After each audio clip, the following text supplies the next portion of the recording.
Miguel y yo nos hemos cambiado justamente ahora de mesa porque Miguel viene acompañado con una bonita presentación sobre la que iremos hablando de un tema muy importante que nos afecta y por el que estoy muy honrado de que vengas aquí, para hablar de la acción climática de la Unión Europea para 2050.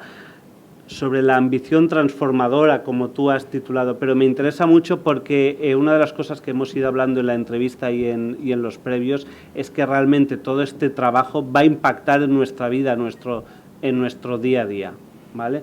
Miguel, no tengo que ser yo el que hable, te dejo paso.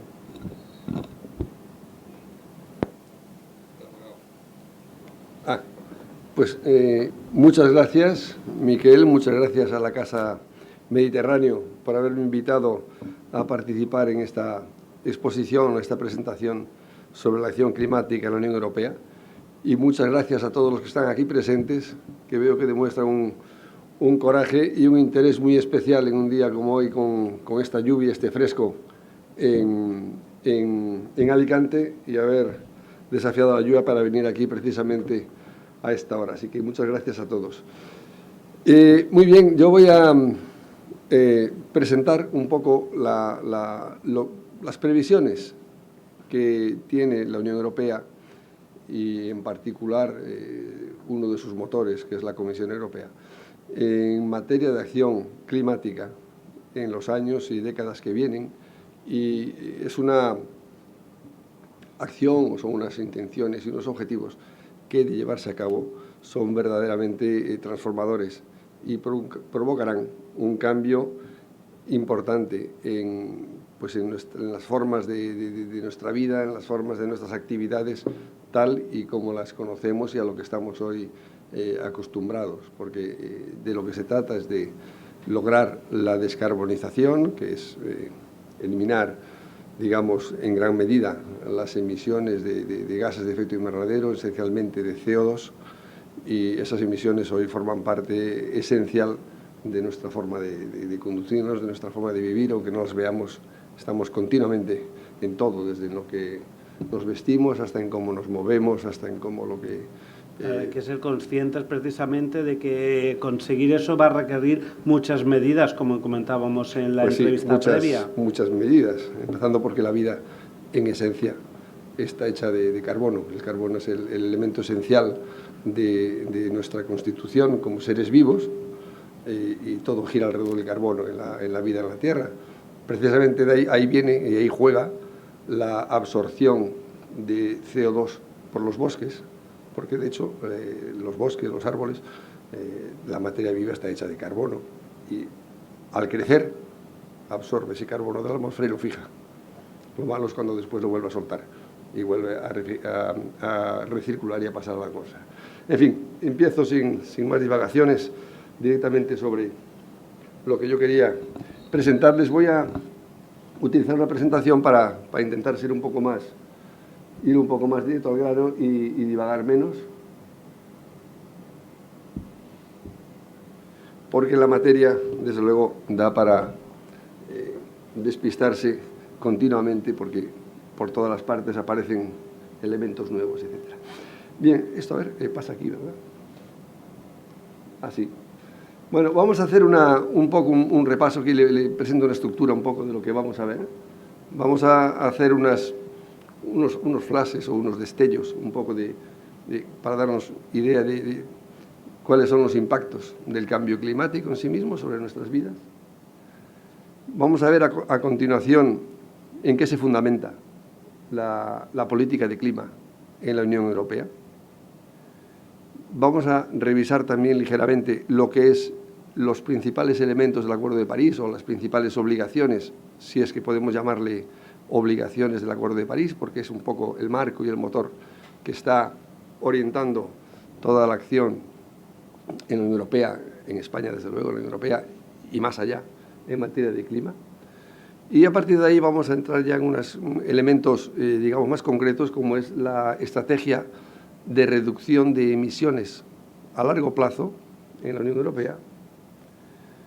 He señalado un caso particular para ver hasta qué grado o de qué modo se extiende la acción climática por ejemplo, en el caso particular de finanzas sostenibles. Vamos a ver ahora un caso que yo creo que es algo también que va a tener, que va a tener transformaciones y que es novedoso. Y después terminaremos un poco con los pasos futuros inmediatos.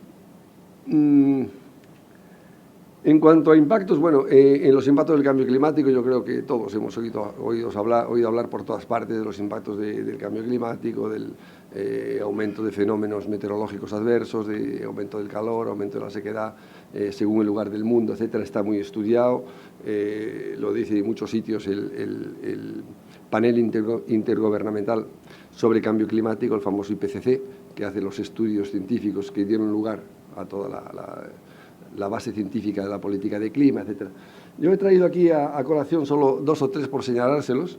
Mire, hay uno que a mí me ha llamado particularmente la atención. Esto viene de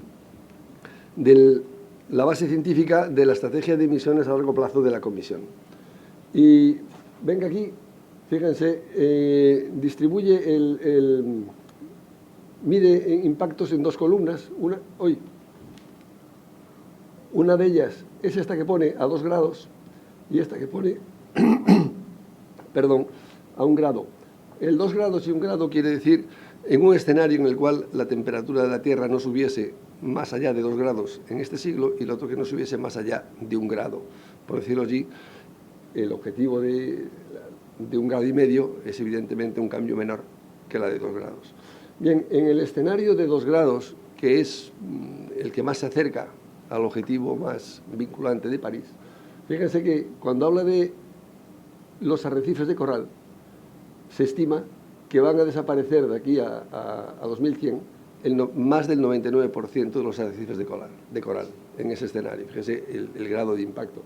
Estiman que, por el contrario, en el escenario de 1 grado, la desaparición en cuanto a arrecifes de coral sería del 70 al 90%. Bueno, estos son los modelos matemáticos y la modelización meteorológica que hacen en base a los variables y parámetros de la vida. No son más que estimaciones, evidentemente, con unos ciertos márgenes de confianza. Esto es con un margen de confianza elevado. No quiere decir que sea ciencia cierta, porque no sabemos lo que va a pasar, pero son las estimaciones y es lo que podríamos decir hoy el mejor conocimiento científico disponible. Es lo que se conoce. En materia de agua, por ejemplo, en estrés hídrico, fíjense que en el escenario de 2 grados se calcula que habría un 8% adicional de la población mundial. Si la calculamos en 10.000 millones de habitantes ya podemos imaginar lo que es. Un 8% adicional de gente con problemas severos de agua, un poco menos en un escenario de 1,5. Esto es para darnos una idea de que el cambio climático, lo más probable, o lo que la ciencia nos dice, o el conocimiento nos dice hoy, es que afectará a la humanidad y muy seriamente. Y cada vez más, porque es una cosa paulatina, va increciendo y los efectos se van notando cada vez más. En el caso concreto de Europa, lo que la Comisión ha estimado en esta estrategia de emisiones a largo plazo es que tendría efectos económicos directos. Ha estimado que la reducción del Producto Interior Bruto de la Unión para el año 2100 sería de un 2% anual, que estima unas cifras, unas pérdidas, una reducción, una contracción del PIB de unos 240.000 millones de euros al año, en un caso de escenario de altas emisiones. Un escenario de altas emisiones es un escenario en el que se haga muy poco por reducir las emisiones de gases de efecto invernadero. Mide también, entre otras, muchos impactos. He destacado solo algunos aquí que me parece que son como más gráficos, ¿no? Los efectos de las catástrofes naturales y, según la Comisión, llegarían a afectar de modo recurrente a 2/3 de la población, lo que es un aumento muy significativo comparado con lo que está pasando hoy, que está con una afección a un 5% de la población entre los años 80 y 2010. Nos podemos imaginar, proyectando este 5% a un 66%, lo que sería la frecuencia y la intensidad de las catástrofes naturales. Del mismo modo, mide el aumento probable del número de muertes por efecto de catástrofes, olas de calor, etcétera. El año 2003, yo creo que a todos se nos quedó en la memoria por el número de muertos que hubo por las olas de calor en verano, en Francia, en Europa y por ahí, en España menos, por cierto. Y también en inundaciones nos indica el análisis que podrían llegar a costar hasta 1 billón al año solo en daños en la Unión Europea. Bien, con esta idea o con esta ya nota de fondo de lo que puede producir el cambio climático en algunos daños aquí señalados, vamos a ver un poco en qué se basa o dónde está la política de acción climática de la Unión Europea. Yo creo que aquí es relevante señalar que la política de clima es una política relativamente reciente me refiero a un par de décadas, y con un desarrollo y una evolución muy intensa y muy acelerada. Yo creo que es difícil ver otros sectores políticos que hayan tenido esta evolución y este aumento de presencia política tan fuerte y tan rápido. Yo creo que en los últimos 5 años estaba repasando el balance de estos años 10, por ejemplo, con Naciones Unidas, decían, esto está centrado específicamente desde el 2015, cuando se hicieron los acuerdos de París, recordemos. Bueno, nada empieza de la noche a la mañana, nada es de repente, un día no hay nada y el día siguiente ocurre todo. El Acuerdo de París fue una toma de conciencia muy fuerte, si quieres, con una gran proyección, pero viene un poquito de antes tal vez. Y lo que es relevante es que en materia de clima los acuerdos, los grandes objetivos me refiero, los toma el Consejo Europeo. O sea, en la Unión Europea es muy frecuente que decisiones políticas importantes las tome el Consejo. El Consejo son los consejos de ministros sectoriales, llámale ministros de Medio Ambiente, llámale ministros de Empleo, llámale ministros de Finanzas. Son acuerdos muy relevantes, muy importantes para toda Europa y con afección y aplicación a toda Europa. Los que toma el Consejo Europeo son los de mayor relevancia política. El Consejo Europeo es la reunión de todos los jefes de Estado y de Gobierno de toda la Unión Europea. O sea, no hay nada más alto, por así decirlo. Bueno, pues y el Consejo Europeo se reserva en general para las decisiones de más calado. Bueno, pues al final, cambio climático ha escalado hasta ahí por la atención, por la presión, por la preocupación pública, por la razón que sea. No es cuestión de ahora hacer un análisis de por qué, pero el caso es que está ahí. Y entonces ya desde mediados de la primera década de este siglo, es el Consejo Europeo el que tiene el timón, o sea, los jefes de Estado y Gobierno, los presidentes de Gobierno o presidentes de los Estados, los que van tomando de forma colectiva las decisiones para todos los Estados miembros. Digamos que el primero, así de volumen y de significación, fue en el año 2007, y era lo que se llamaron entonces los Objetivos 2020. Son los objetivos a lograr para este año en el que estamos. Esos objetivos de 2020 se fijaron por el Consejo Europeo de marzo, creo que fue, de marzo de 2007, me parece que fue de marzo, octubre, ahora dudo, de 2007 bajo presidencia alemana, y se tomaron en aquel momento porque yo creo que muchos de ustedes habrán oído hablar del protocolo de Kioto, famoso, que por cierto expira este año también, la segunda fase, y el protocolo de Kioto era un protocolo que era el instrumento esencial de lucha contra el cambio climático y tenía sus objetivos a lograr para el periodo 2008-2012. Había que conseguir los objetivos entre 2008 y 2012. Entonces ya en 2010 había la gran conferencia de Copenhague, habrán oído hablar de ellos. Se esperaba, de alguna forma, hacer un Kioto bis, un Kioto mucho más fuerte, un Kioto mucho más potente. Kioto tenía la particularidad de que ponía esencialmente las obligaciones en los países desarrollados, en los países de la OCDE. Y marcaba esta gran diferenciación. Los países desarrollados tienen obligaciones de reducción, obligaciones de contribuciones financieras, etcétera, y los países en desarrollo, entre los que estaban todos los no ricos, China, por ejemplo, estaba en aquel grupo, no tenían ese tipo de obligaciones. Era lo que creaba aquella disfunción de Kioto. Bien, pues Kioto que es del 97, se estaba preparando ya el Kioto bis para la conferencia de Copenhague en el año que iba a ser en el año 2010 y se estaba preparando en el año 2007. Bueno, por eso el Consejo Europeo tomó las decisiones del objetivo 2020 allí, y era, digamos, la contribución de Europa a Kioto, a las negociaciones mundiales.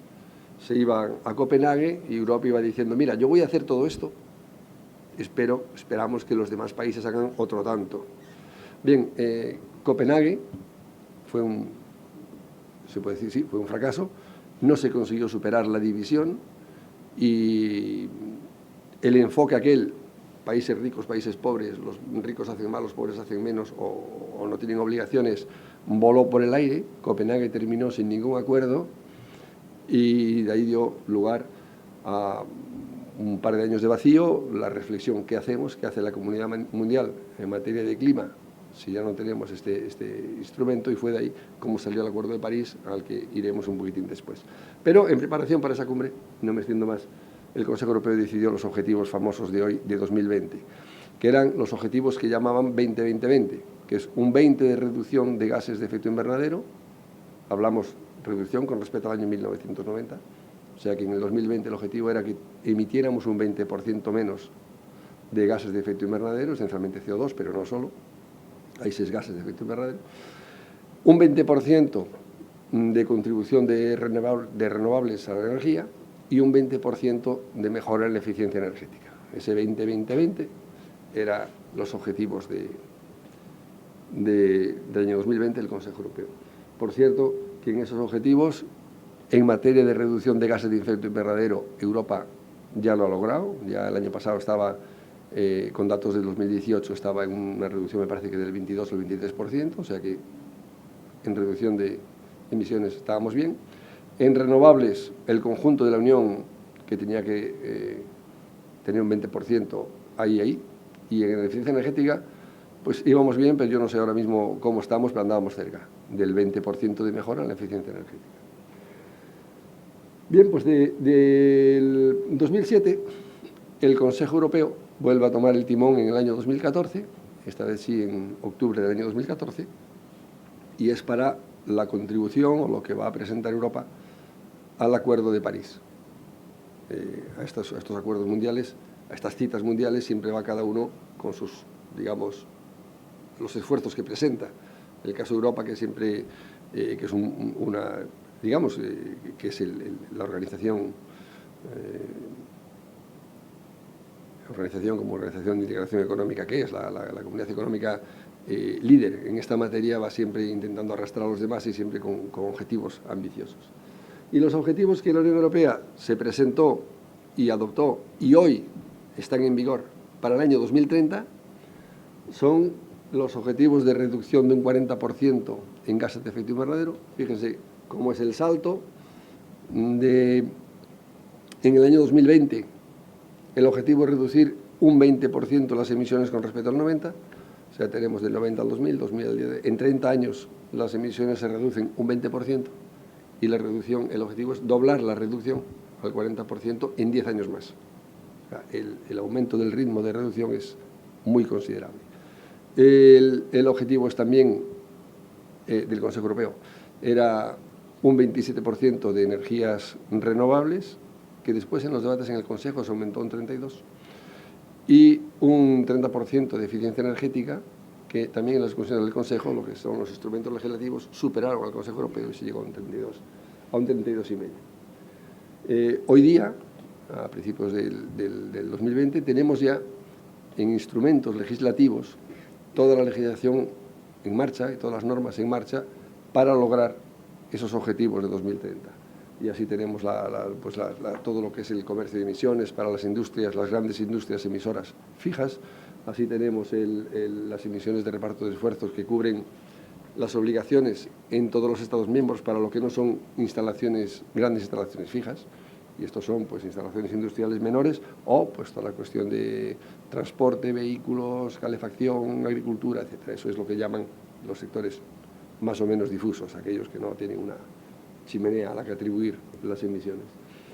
Está también toda la legislación de renovables, que da un impulso muy fuerte y muy nuevo a las renovables.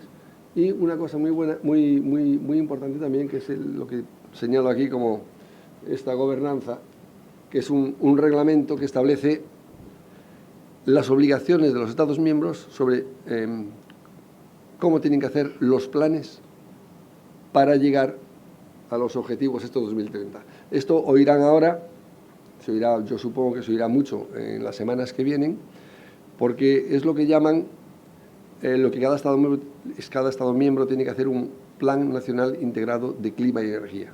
Y ahí vienen todas las medidas y acciones que va a tomar en todos los dominios para llegar a esos objetivos. Esos planes había que presentar el 31 de diciembre del año 2018, por así decirlo, un borrador. La Comisión iba a hacer un análisis comparado de los 28 para ver si en conjunto entre los 28 se llegaba al objetivo. Iba a hacer unas recomendaciones que las hizo en junio y daba de plazo hasta ahora para presentar los definitivos. Digo que van a oír hablar mucho porque el Gobierno prevé presentar en las semanas que vienen el Plan Nacional de Clima y Energía español para cumplir con estos criterios como todos los países europeos, y ese plan contendrá muchas medidas en todos los ámbitos, en todos los dominios de las emisiones, desde renovables, eficiencia energética, transporte, movilidad, instalaciones industriales, etc. En la entrevista que tuvimos el otro día, el viernes, para anunciar un poco esto, sí comentabas que había como 3 áreas especiales en las que se podía enfatizar ese impacto. Estabas mencionando el transporte, la rehabilitación de edificios y la estimulación de la economía circular. Sí, porque hablábamos de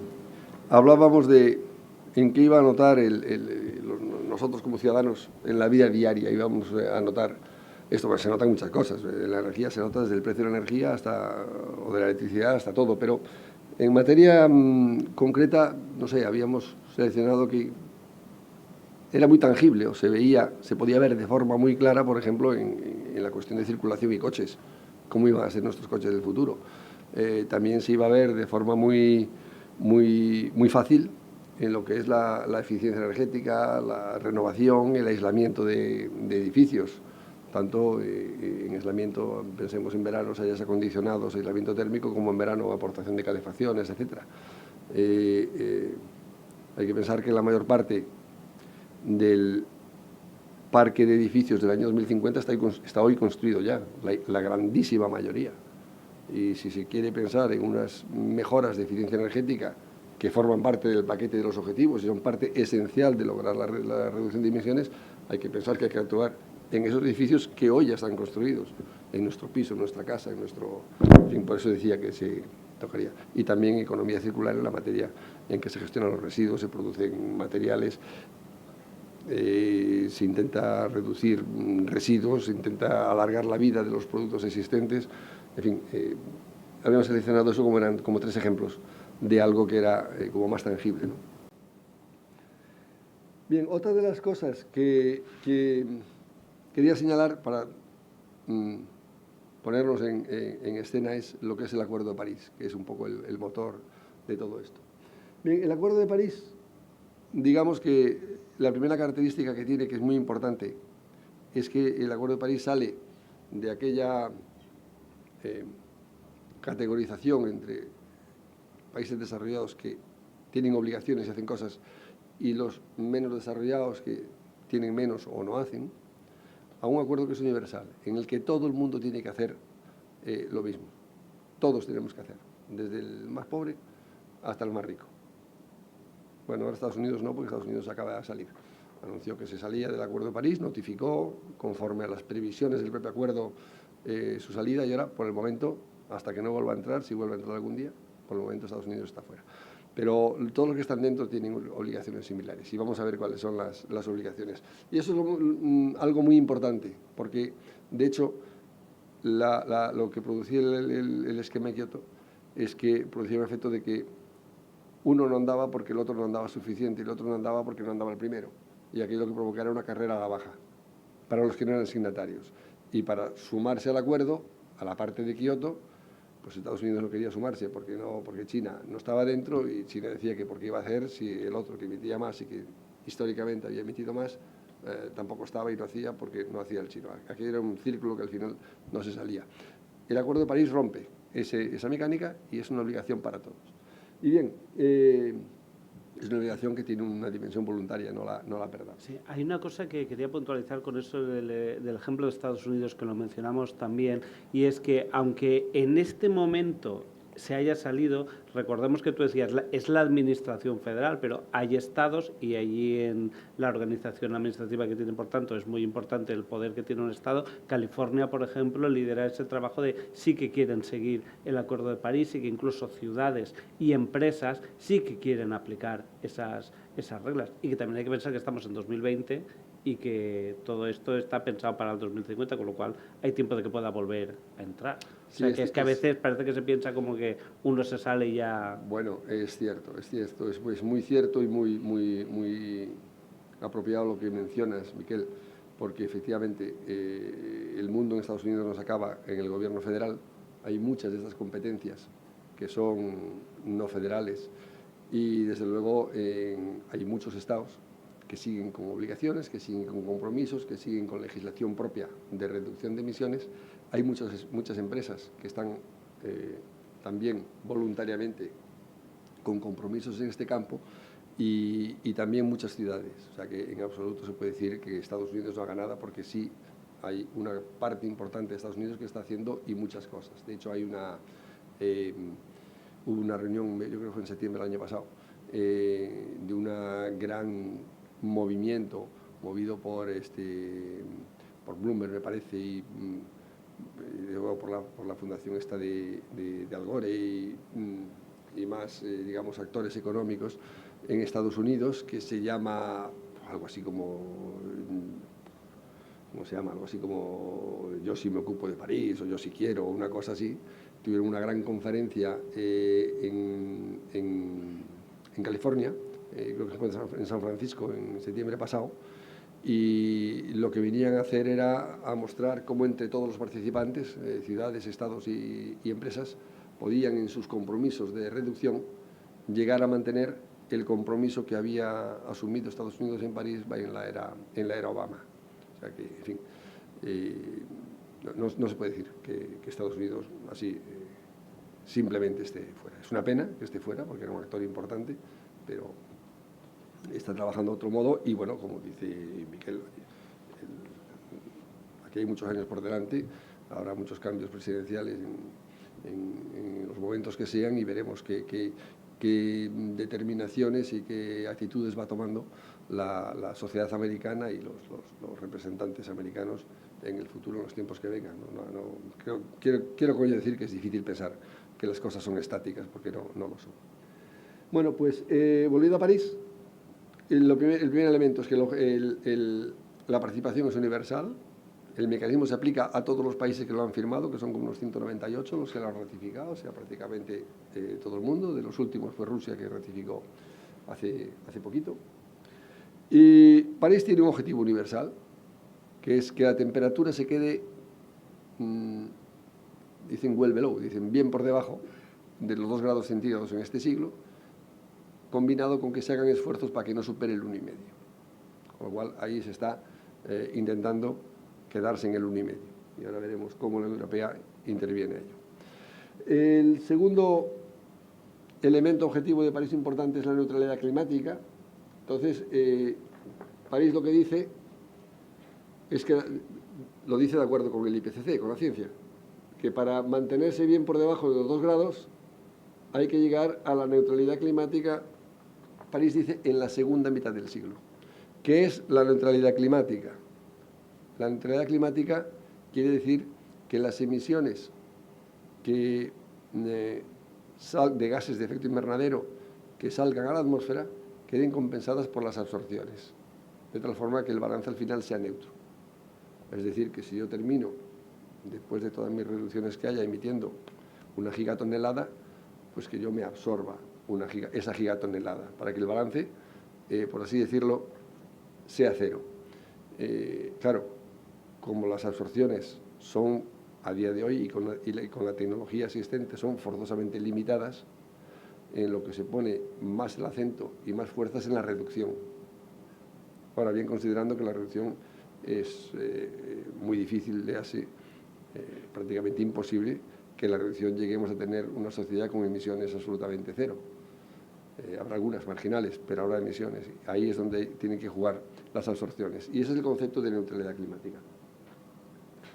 Y París lo que tiene, la segunda parte que tiene, es que se inventó un esquema muy vivo. El esquema vivo es que en ese momento estaba John Kerry, era el representante de Estados Unidos. Estados Unidos solo podía sumarse a un acuerdo que pudiera ser ratificado por el presidente. No querían volver a enfrentarse con un acuerdo que tuviera que ser ratificado por el Senado, donde en el Senado podía volver a encontrarse con el problema de no ratificación, que ya pasó con Kioto, porque Estados Unidos le rechazó a Clinton la ratificación, por eso Estados Unidos se quedó fuera de Kioto, y pasó también, me parece, con el convenio de biodiversidad y otros. Entonces buscaban uno que estuviera dentro de los poderes presidenciales la ratificación. Y se buscó ese sistema en el cual París se basa en una serie de, digamos, acuerdos voluntarios o compromisos voluntarios. O sea, el objetivo que tenemos común, el objetivo de todos es esos elementos de temperatura y la neutralidad climática, y ahora, ¿cómo lo logro? Y dice, bueno, pues cada uno que reduzca lo que pueda, lo que quiera, lo que se comprometa, lo que a escala nacional decida. Por eso se llaman por eso se llama esto así, con esta palabra tan rara, NDC o CDNs. CDN quiere decir contribución determinada nacionalmente. Esos son los CDNs o NDCs en inglés, es la contribución de París. Entonces, cada uno viene y dice, oye, yo voy a reducir el 20%, yo voy a reducir el 25%, yo voy a reducir tal. Claro, con eso se evitaba la imposición desde fuera de un objetivo nacional a nadie y permitía que, al ser ese tipo de obligación, pudiera ser, por ejemplo, en Estados Unidos, firmada, ratificada por el presidente, y en otros países también, esencialmente países en desarrollo, etcétera, no se veían obligados o impelidos a un objetivo desde fuera, a un objetivo impuesto por países ricos tal vez, sino que podían ir a su ritmo a la medida en la que pudieran. Y entonces, para superar, digamos, que pudiéramos llamar ineficiencia de la voluntariedad de estos objetivos, lo que se inventó fue este sistema. El segundo renglón que tengo, la revisión quinquenal de los objetivos. ¿Esto qué quiere decir? Que cada 5 años la Convención hace dos cosas. Examina el esfuerzo colectivo de todos los Estados miembros. La Convención dice, a ver, entre todos ustedes, cada uno pone tanto, a ver, toda la reducción de todos, ¿cuánto suma en gigatoneladas de emisiones o de gases? ¿Y qué significa esto con respecto a lo que nosotros tendríamos que conseguir en el mundo para quedarnos por debajo de los 2 grados? Y dice, como dijo en 2018, oye, pues es muy poquito, con esto no es que nos quedemos por debajo, es que nos vamos a los 3 grados y pico, 4. O sea, hay que hacer más. Entonces, cada 5 años se hace la revisión de hasta dónde hemos llegado y se hace una nueva oleada de contribuciones. Entonces, este es el juego de París. Cada 5 años tenemos, por así decirlo, la repetición de la escena. Tenemos el público, la sociedad, que pide que se haga más, que pide que constata que se hace poco, que pide más compromisos. Tienes los gobiernos que van a la convención y dicen, pues yo para el próximo quinquenio voy a hacer tanto, y a continuación la convención que dice, oye, pues ahora con todas las nuevas revisiones nos quedamos aquí, o llegamos o no llegamos, o falta esto, o hay que empujar, y vuelve a empezar el ciclo. Es como un ciclo vivo de aumento de ambición, y eso es muy importante en París, porque es lo que le da vida y es lo que es el juego entre la voluntariedad y la ambición. Bien, pues con esta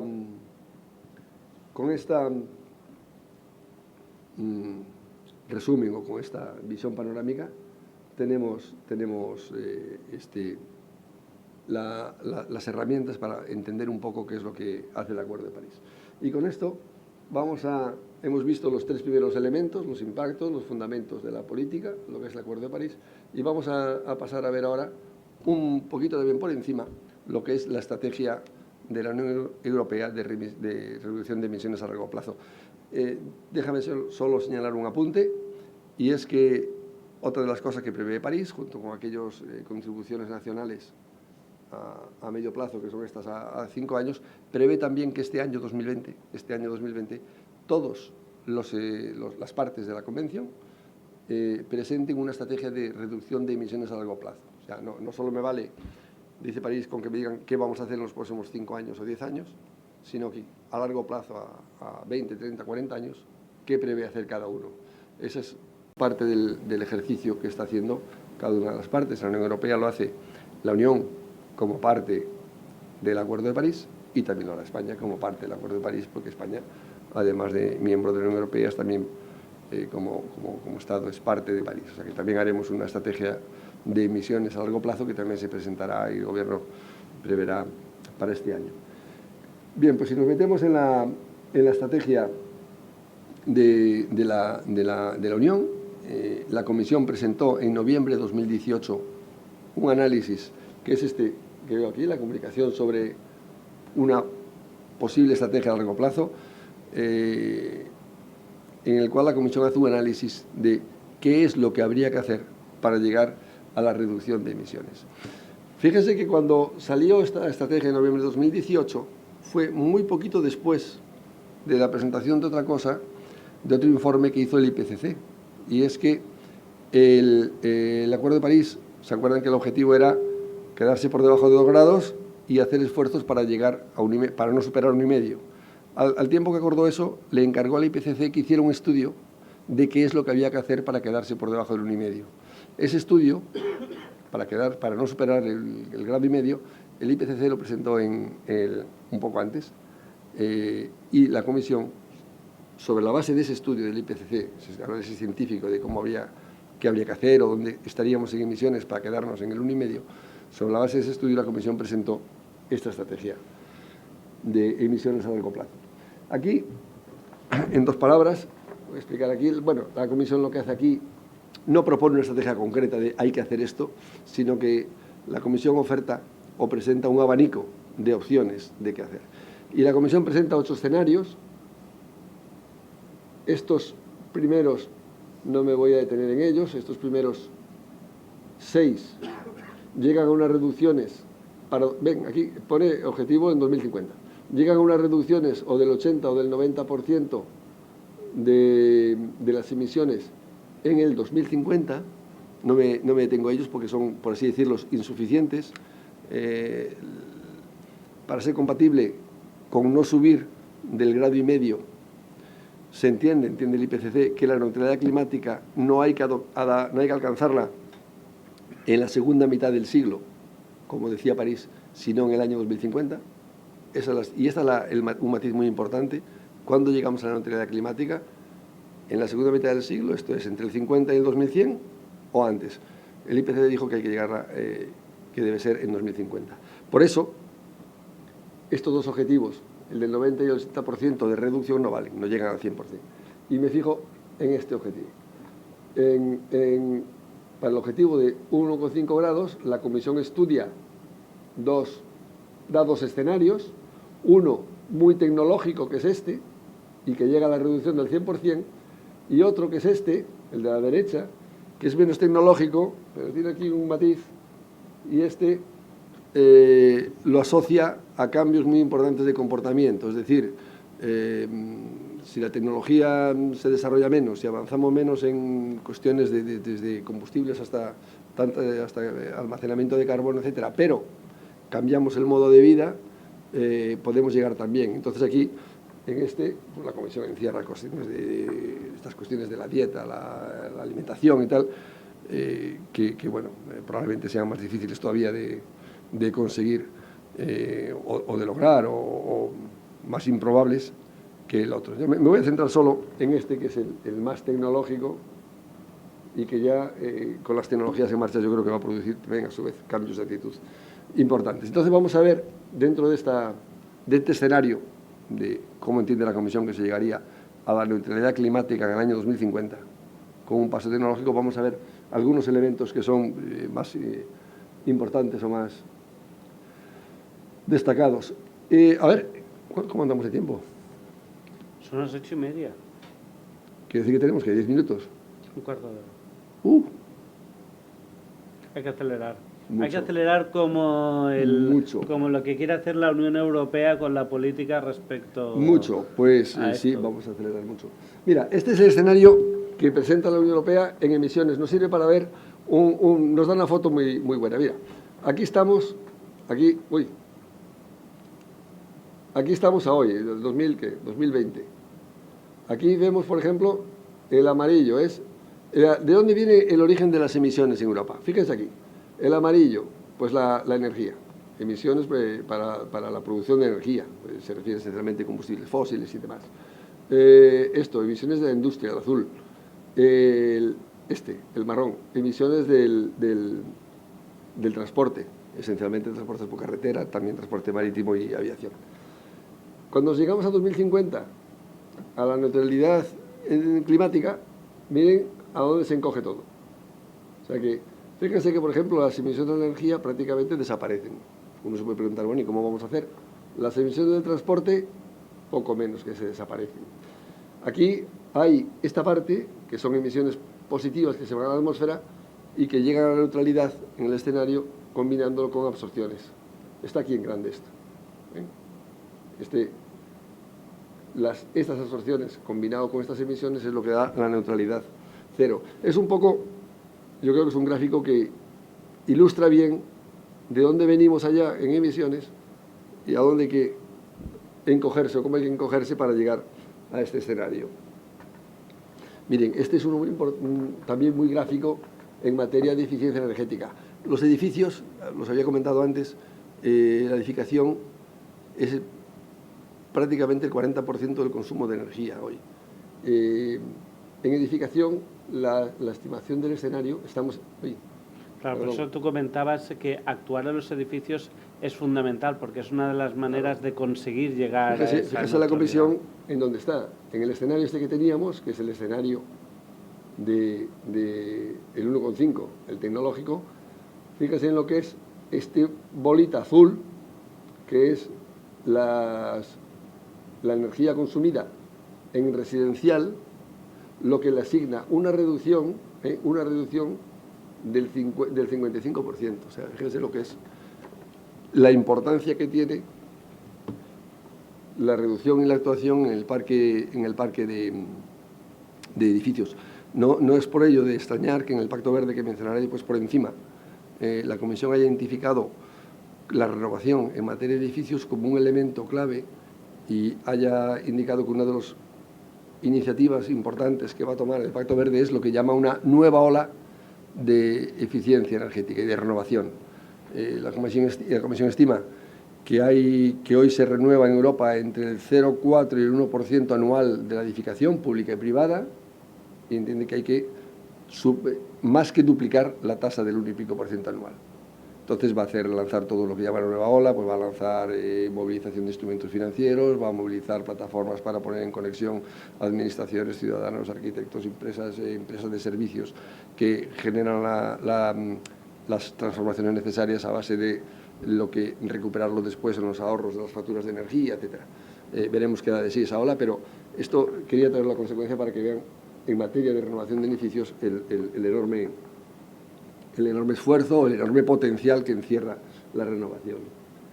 En renovar lo pasamos. Mira, este es otro que también es muy gráfico y muy significativo para nosotros. Este es el del transporte.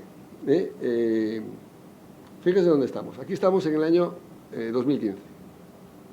Estamos a mitad entre el 2015 y el 2030, pero aquí vale. Fíjense, esto se mide aquí en millones de toneladas equivalentes de petróleo. Es como se mide la energía consumida. Fíjense dónde estamos en el parque automovilístico, transporte por carretera, camiones, en fin, todo lo que es el transporte. Mire, es donde están. ¿Dónde estamos? El rojo son combustibles fósiles, productos del petróleo. Y el escenario 1,5, mira dónde nos lleva, qué escenario nos lleva en la movilidad del transporte. Primero nos lleva a mucha menor consumo de energía, probablemente porque una parte importante de los ahorros vienen del coche eléctrico, que es más eficiente en el uso de la energía que el motor térmico. Eso es una cosa que es sabida por todos. Y segundo, la composición de la energía es productos de petróleo. Fíjense lo que es esto y lo que era.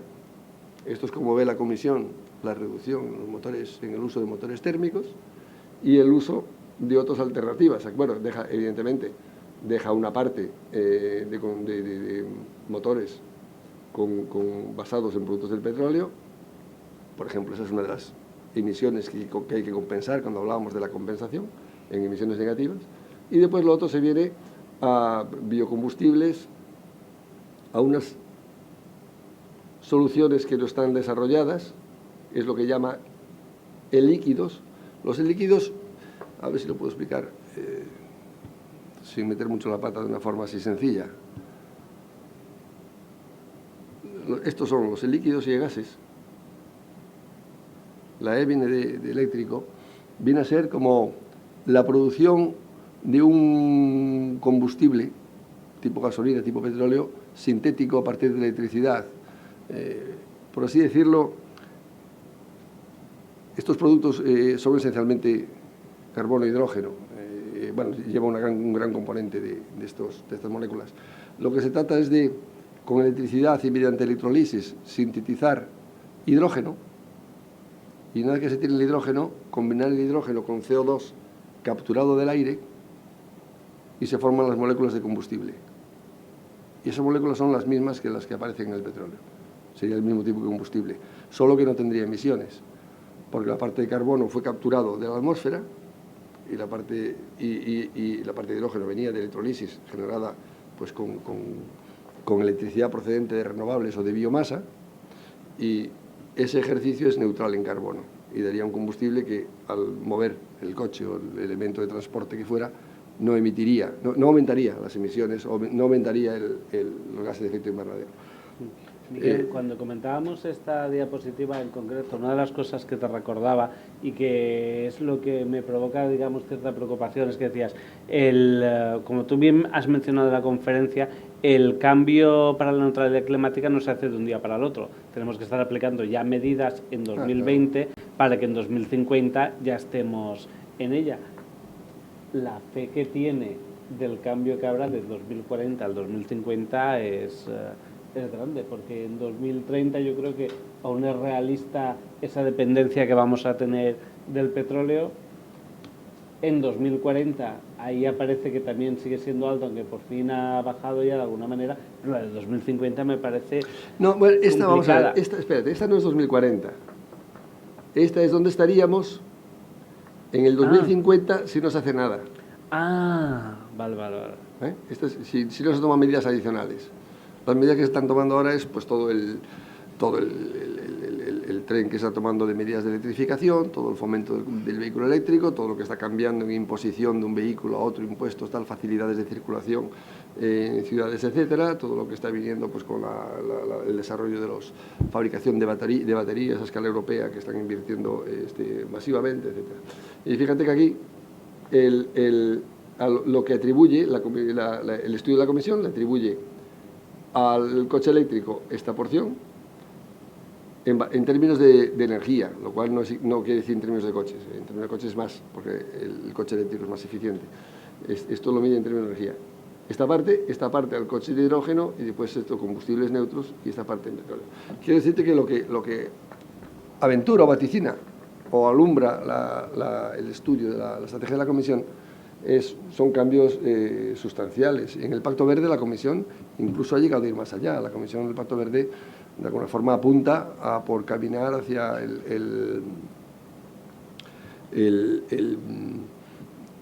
la reducción muy significativa de los motores térmicos en el año 2040.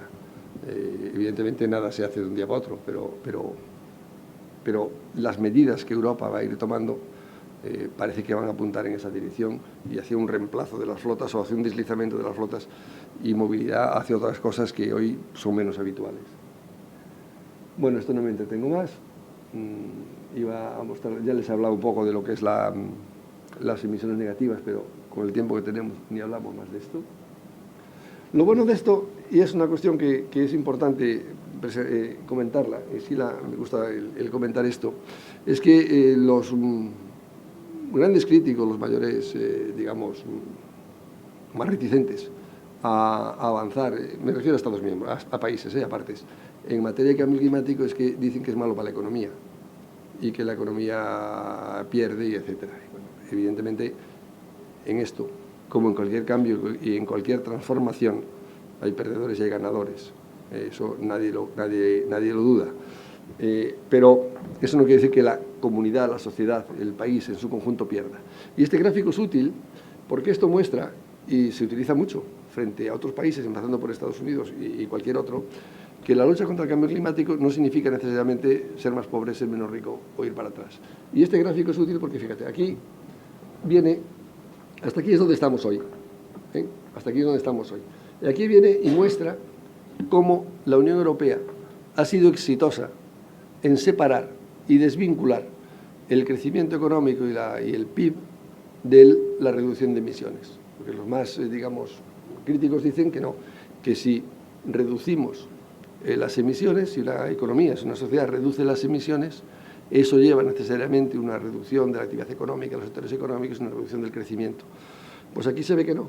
Fijaros, desde el año 1990, desde el año 1990 hasta aquí, vemos cómo las emisiones de la Unión Europea han venido sistemáticamente reduciéndose y cómo el PIB ha venido sistemáticamente creciendo, tanto que, estamos en 2020, se ha aumentado, ya lo ven, con la base 100 hasta aquí, mientras que las emisiones. Y las proyecciones de los modelos lo que nos dan es que sigue siendo factible y sigue siendo posible esta desvinculación, esta profundización entre la separación de las emisiones de gases de efecto invernadero y lo que son el crecimiento económico. No me da tiempo de hablar de las finanzas sostenibles porque quiero terminar ya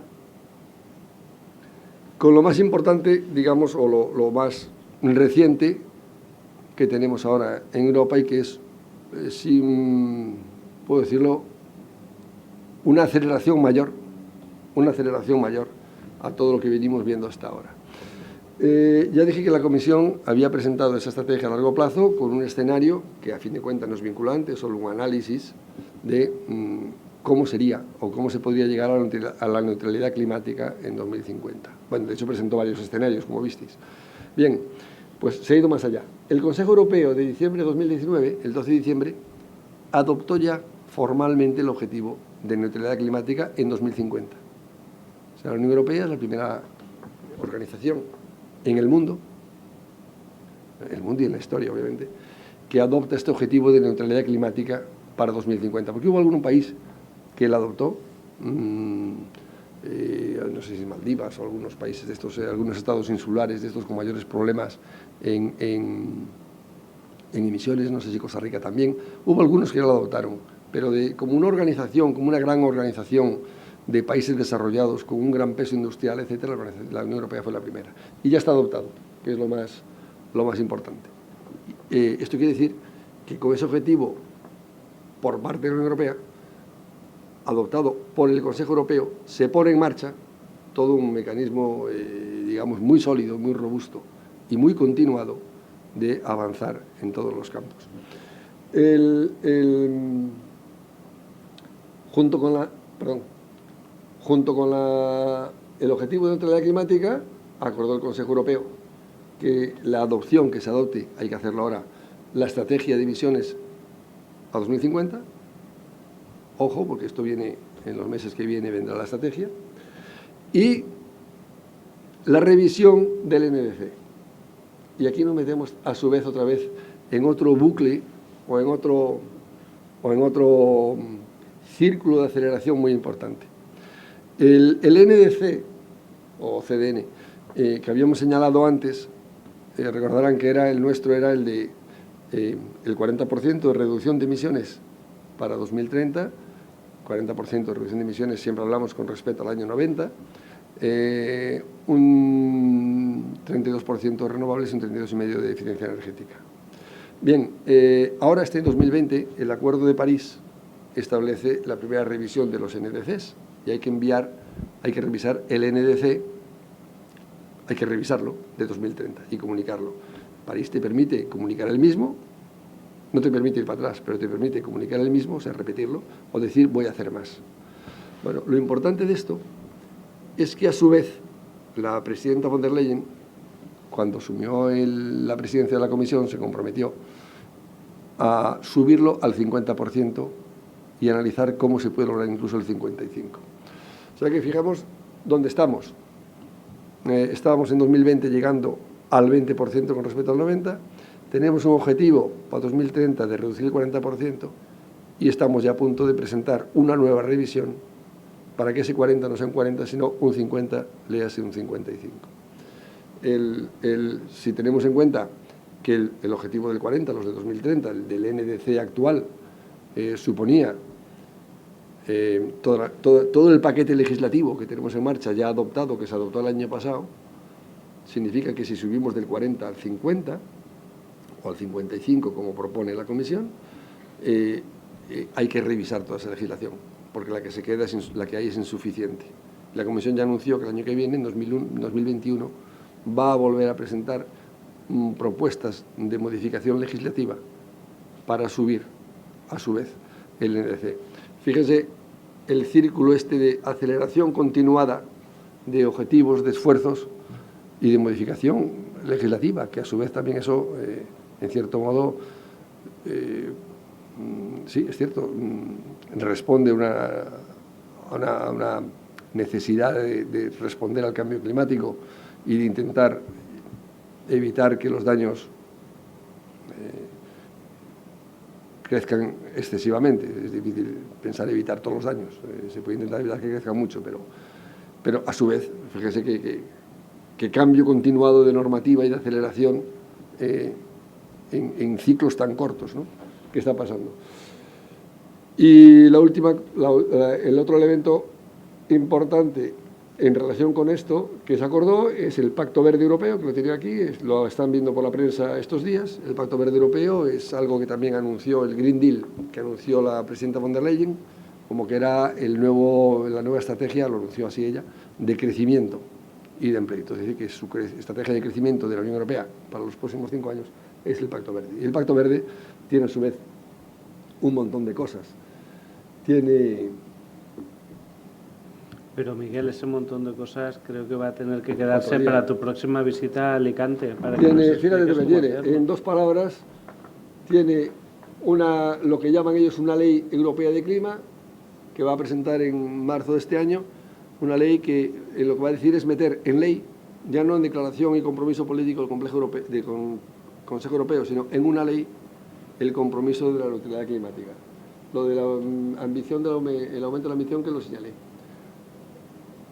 Van a presentar una revisión de la directiva sobre imposición energética, con impuesto a las energías, tal. Eso está por ver después que salga o no salga, la propuesta saldrá. Lo que pasa es que la decisión es por unanimidad, vamos a ver el Consejo que dice. La ola de renovación de edificación. La estrategia de movilidad sostenible, donde va a abordar todo el problema del transporte, de movilidad, de transporte urbano, etcétera, etcétera, donde el objetivo que se va a plantear o que anunció la Comisión es reducir un 90% las emisiones del transporte. Ahí pensemos la significación que tiene. Un mecanismo de ajuste de frontera que, en fin, ya no tenemos tiempo de más. Solo este gráfico explica muy bien cómo, digamos, el objetivo de la neutralidad climática en 2050 lo que lleva es acciones en todos los aspectos de un modo transversal en la economía. No los he señalado, pero vamos, lleva acciones en materia de imposición, lleva acciones en materia del presupuesto de la Unión Europea. Para este presupuesto viene, por ejemplo, una obligación de que al menos el 25% del presupuesto de la Unión se dedica a acciones climáticas. Viene acción local, viene el Pacto Europeo por el Clima, un pacto que va a unir ciudadanos, consumidores, empresas, administraciones locales, regionales, etcétera, en un pacto importante en materia de información, intercambio de acceso a herramientas, a útiles, etcétera, en un ejercicio muy grande que va a hacer la Comisión, que se llama el Pacto Europeo por el Clima. Bueno, es que yo el tiempo nos ha consumido vilmente. No terminamos nunca. Bueno, Como nos habían advertido de que el control del tiempo hoy tenía que ser urgente para no excedernos, Miguel, muchísimas gracias por hacernos este pequeño resumen, aún con todo, de la importancia de las acciones que está tomando la Unión Europea y con la que quiero que se quede constancia en los que estamos aquí, de que eso va a aplicarnos en nuestro día a día de una manera muy pronto, como has mencionado, por ejemplo, con el cambio de las leyes a partir desde este marzo y de todo lo que se va a aplicar. Miguel, muchísimas gracias por venir. De nada, a vosotros por la invitación. Muchas gracias.